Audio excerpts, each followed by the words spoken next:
Өнөөдрийн ашиглалтанд оруулж байгаа автосан маань бол 3.4 км автосан маань бол яг стандартын дагуу одоо баригдсан даацын машин явсан ч одоо ямар нэгэн одоо эвдрэл гэмтэл гарахааргүйгээр яг стандартын дагуу хийгдсэн байгаа.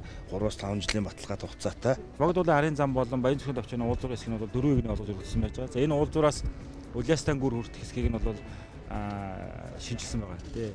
Энэ ажлыг бол ингээ богино хугацаанд хийж үзсэн. Одоо ингээд ашиглалтанд орж байгаа. Ингэснээрээ манай иргэдийн аюулгүй зорчих нь боломжтой болно гэж үзэж байна.